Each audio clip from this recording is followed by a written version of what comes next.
Craftsmen of the Tao.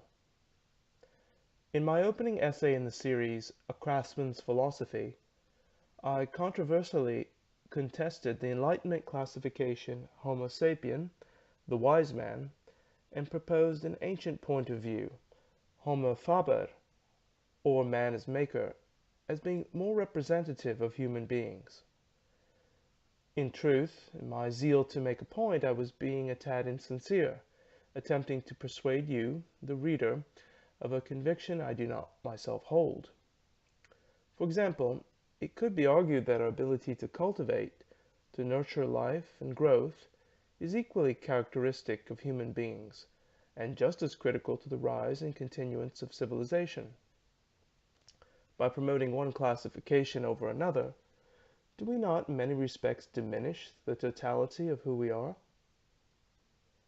Over 2 millennia ago, a method seeking escape from this seemingly intractable morass of nomenclature began to coalesce. The Tao purports to be a path of liberation from the artificial world of convention, a deliverance into the visceral experience of reality. As I will subsequently consider, this change of perspective has many implications for the craftsman. A spontaneous nature. Nature does not hurry, yet everything is accomplished. Lao Tzu. The Chinese word for nature, ziran, literally translates into something like of itself so. The sentiment of expressing it thus is of nature conceived as an unhurried phenomenon, entirely spontaneous. Closely allied with nature is the concept of wu wei, the not doing or not making, yet implying growth as an internally generative cultivation. It is not a concept of nature as separate and outside of ourselves as humans, since we too quite literally grow ourselves. In reality, our capacity for reason depends wholly on the self-generated brain and body.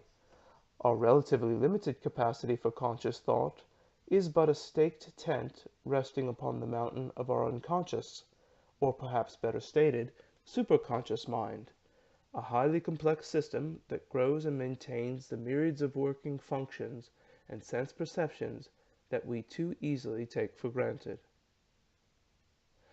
I find that traditional craftsmen are almost universally interested in making good time.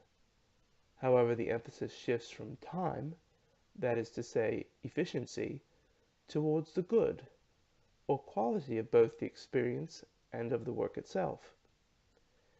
Thus, neither excessively planned nor chaotic, the efficacy of craft adheres to the organic process of nature generally.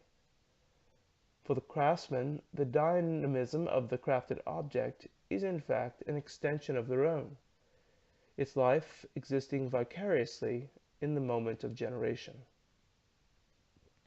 Mastery. The formal global implementation of theoretical standards for material and methods has significantly undermined traditional craft.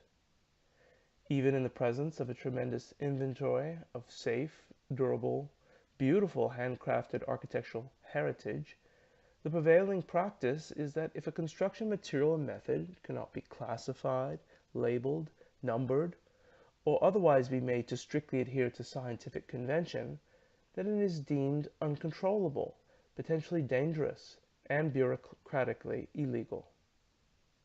Under this hyper-rational mindset, that a traditional material or method does work is deemed irrelevant if it cannot be explained how it works within the abstracted limitations of convention. The Tao offers freedom from the unyielding controls of convention. Men are born soft and supple, dead they are stiff and hard. Plants are born tender and pliant, dead they are brittle and dry. Thus, whoever is stiff and inflexible is a disciple of death. Whoever is soft and yielding is a disciple of life. The hard and stiff will be broken, the soft and supple will prevail. Lao Tzu. Instead, the Tao urges the cultivation of Te, commonly translated virtue, but with the sense of an inner potency implying mastery. Interestingly, masters in this sense are really guides. They help the student to find the path for themselves. The path is really nothing special, just allowing oneself to be an authentic human being. The path has been followed by craftsmen all over the world since time immemorial. A master craftsman cannot express in words enough to teach an apprentice much. Little can be learned by thinking, almost everything by doing. True mastery comes from direct experience, admittedly benefited by guided instruction. The path transcends in a very comprehensible way even space and time. It makes possible means of communication far more direct than those available through conventions, even language itself. For example, you could drop a traditional master mason from our English-speaking world in a remote Tibetan village today to work alongside a team of local traditional masons in building, say, a monastery. Without being able to convey as much as hello, they would be up and running in no time through sketching and demonstration. Furthermore, the same holds true if you were able to deposit our English mason back in time 2,000 years ago.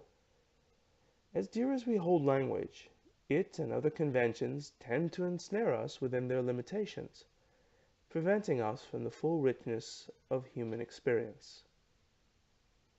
As any craftsman eventually learns, spontaneity and mastery cannot be forced. One has to abandon self-consciousness. But the irony is that this cannot be done consciously. Attempting to be spontaneous on purpose, thinking and willing yourself to do so, only amplifies the difficulty. How to escape this mental bind? As ancient philosopher of the Tao, Shuang Tzu said, "A path is made by walking on it."